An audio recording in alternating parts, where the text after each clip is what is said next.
I wanted to take the opportunity to spend a little time reminiscing a little bit about what God has done for us. And, it's hard to know where to really even begin when you talk about the miracles of God in regards to Victorious Life Church, which was formerly Bethel Assembly of God.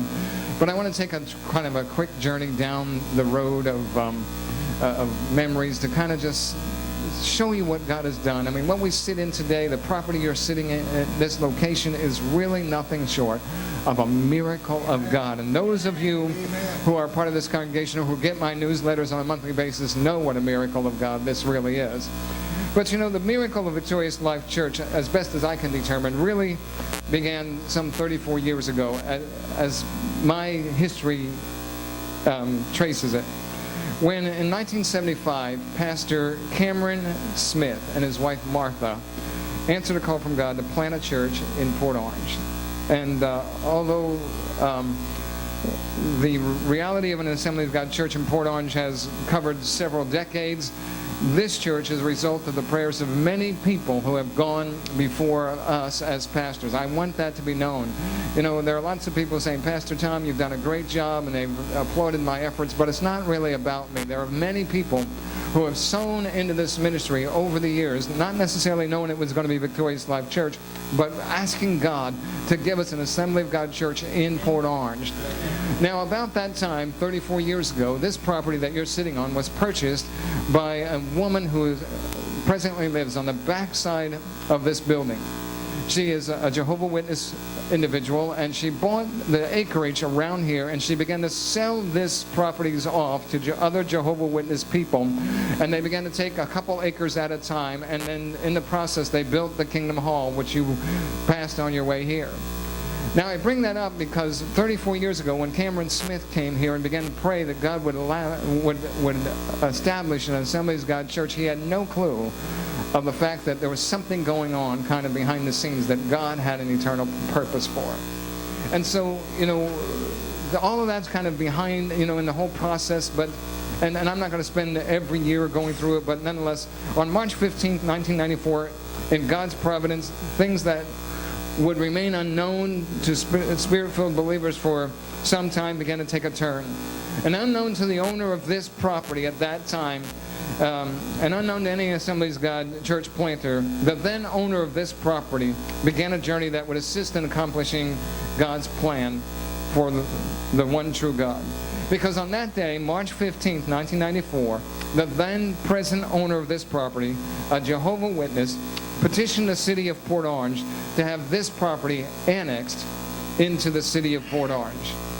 Now, 5 years later, in 1999, March of 1999, as best as I know it, Brother John, I'm not sure what you did when you met in your home, but as best as I know it from district records, that it was March of 1999. Pastor John Anderegg and his wife Bobby Jean responded to God's call to plant a church in Port Orange because every other attempt seemed to just not get the root that it needed. And so they came to respond to what God was doing, and they came to plant a church in Port Orange, believing God to furnish the right property to raise up a congregation for His glory. Now, Bobby's health turned for the worse, and so 5 months after they planted the church, they were searching for a church pastor as well. And I think it was at a district council that I was talking to Brother Anderegg, and I just said, listen, I'm kind of out there looking, and I want to know what's available, and if you run across anything, here's my resume. He took that, and little did I realize that he was going to call me a few weeks later, and he was going to say to me, listen, I'm pastoring a brand new church plant up here in Port Orange, and we just can't continue with it, and we're looking for somebody to come and take it over. Would you consider that? And I said, absolutely not. You've got to be careful telling God no. That's right. So Brother Anderegg, being the persuasive guy he is, said, well, listen, Port Orange is a beautiful community, and why don't you and your wife just take a ride up here sometime and take a look at it? And I said, he wasn't going to hang up the phone until I said yes, and so I said, okay, we'll do that. And being true to my word, we drove up here, looked through the community, and said, yeah, it is a pretty community, but we still don't want to come here. And but he continued to persist, and he called me back and said, no, I'll tell you what, I'm going to have you come up here and preach for a service. I mean, you need a preaching, and I wasn't without a church at that point in time. I needed a preaching point, believe me. And so I came up to preach, and it was the little hook that God uses to get you someplace. So when Gail and I decided to come, we said, listen, we'll go up there for a year. We'll go up there for a year, and then I don't know where it's after that, but it's not going to be Port Orange. Well, 10 years later, who says God doesn't have a sense of humor? One of those Jonah experiences,